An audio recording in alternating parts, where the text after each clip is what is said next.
City auto rickshaw welfare association ने महानगर में अनाधिकृत रूप से चलने वाले ऑटो रिक्शा एवं ई रिक्शा के संचालन पर प्रतिबंध लगाए जाने की मांग के साथ ऑटो चालकों की विभिन्न समस्याओं को भी उजागर किया है। बृहस्पतिवार को एसोसिएशन के प्रतिनिधि मंडल द्वारा जिलाधिकारी को ज्ञापन पेश किया गया, जिसमें कहा गया है कि सीएनजी ऑटो रिक्शा चालकों के संसाधनों में गैस का रेट लगभग 1.5 गुना बढ़ चुका है और महंगाई भी बढ़ गई है तथा कोरोना काल में आमदनी पर विपरीत असर पड़ा है, लिहाजा 1.5 गुना किराया बढ़ाया जाना उचित नहीं है। ज्ञापन में यह भी कहा गया कि महानगर में परमिट प्राप्त ऑटो रिक्शाओं से 3 गुना अधिक अवैध रूप से ऑटो रिक्शा और ई रिक्शा चल रहे हैं, जिससे कि परमिट प्राप्त ऑटो रिक्शा के चालकों को रोजी रोटी की समस्या सामने आ रही है। अवैध वाहनों को रोककर वैध वाहनों का संचालन ठीक प्रकार से निर्धारित कराए जाने की मांग उठाई गई। इसके अलावा ऑटो रिक्शा परमिट के नवीनीकरण आयु 5 वर्ष निर्धारित है, किंतु आरटीओ मुरादाबाद द्वारा उसके अतिरिक्त 2 वर्ष में नवीनीकरण न करने पर रोक लगा दी गई है, जिससे बीमार और मृतक आश्रित ऑटो रिक्शा परमिट चालकों का परमिट नवीनीकरण न होने से रोजी रोटी बंद हो जाती है। इसलिए ऑटो रिक्शा नवीनीकरण 2 वर्ष की समय अवधि की रोक हटाकर और दंड शुल्क लगाकर परमिट नवीनीकरण कराकर आदेश पारित किया जाए। ज्ञापन में ऑटो रिक्शा चालकों की विभिन्न समस्याओं को उजागर करते हुए उनका शीघ्र समाधान किए जाने की मांग भी उठाई गई है। ज्ञापन के विषय में जानकारी देते हुए city auto rickshaw welfare association के अध्यक्ष किशन लाल सिंह ने सिटी चैनल संवाददाता को बताया, समस्याओं को लेकर ही ज्ञापन दिया गया। आज ऑटो रिक्शा चालकों की समस्याओं को लेकर हम लोग एक ज्ञापन दे रहे हैं।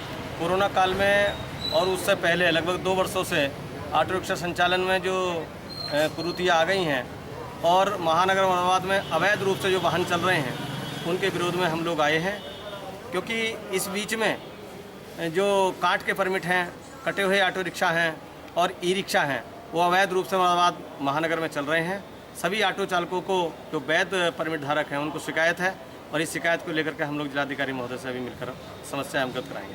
क्या मुख्य मांग है आपकी? मुख्य मांग ये है कि एक तो अवैध वाहनों को बाहर कराएं। जो काट के केंद्र के रामपुर, मुरादाबाद, क्या नाम है, अमरोहा, धनौरा, ये अवैध रूप से इसमें मुरादाबाद में चल रहे हैं, इनको बाहर किया जाए। और एक महत्वपूर्ण समस्या ये है कि ऑटो रिक्शा परमिट की जो आयु 5 वर्ष है, लेकिन 2 वर्ष पर रिन्यूअल पर जाकर उसके रोक लगा दी है, वो महत्वपूर्ण समस्या है। इसमें मृतक आश्रित और जो बीमार हो जाते हैं, अगर वो नहीं करा पाए तो उनका परमिट समाप्त हो जाता है।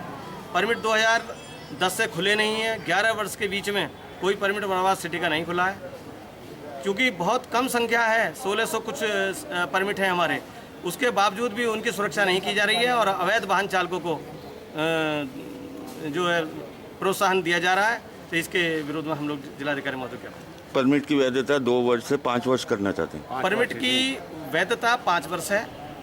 अगर वो नवीनीकरण नहीं हुआ, किसी प्रकार से ऑटो चालक बीमार हो गया या उसके परिवार में मृत्यु हो जाती है और वो 2 वर्ष तक नवीनीकरण नहीं करा पाया, तो उसको ये समाप्त, परिवहन विभाग ने आरटीए की बैठक में समाप्त करने का ठान लिया है। तो वो रोक हटाई जाए और दंड शुल्क दे करके उसका नवीनीकरण करा दिया जाए, क्योंकि मृतक के परिवार में बहुत सारी चीज़ें ऐसी होती हैं जो कि समय पर नहीं हो पाती। कई समस्याएं ये भी आई हैं कि उनके जो वारिसान हैं वो आवेदन करके और आरटीओ के और कलेक्ट्रेट के धक्के खा रहे हैं, लेकिन उनके नाम वो परमिट नहीं हो पा रहे हैं। ये बहुत गंभीर समस्या है, उनका परिवार बेरोजगार हो जाता है, उनकी रोजी रोटी बंद हो जाती है। इस मौके पर एसोसिएशन के उपाध्यक्ष राकेश कुमार, सचिव सुरेंद्र रावत, इस्लाम, राजू एवं सत्तार सहित अनेक पदाधिकारी भी मौजूद रहे।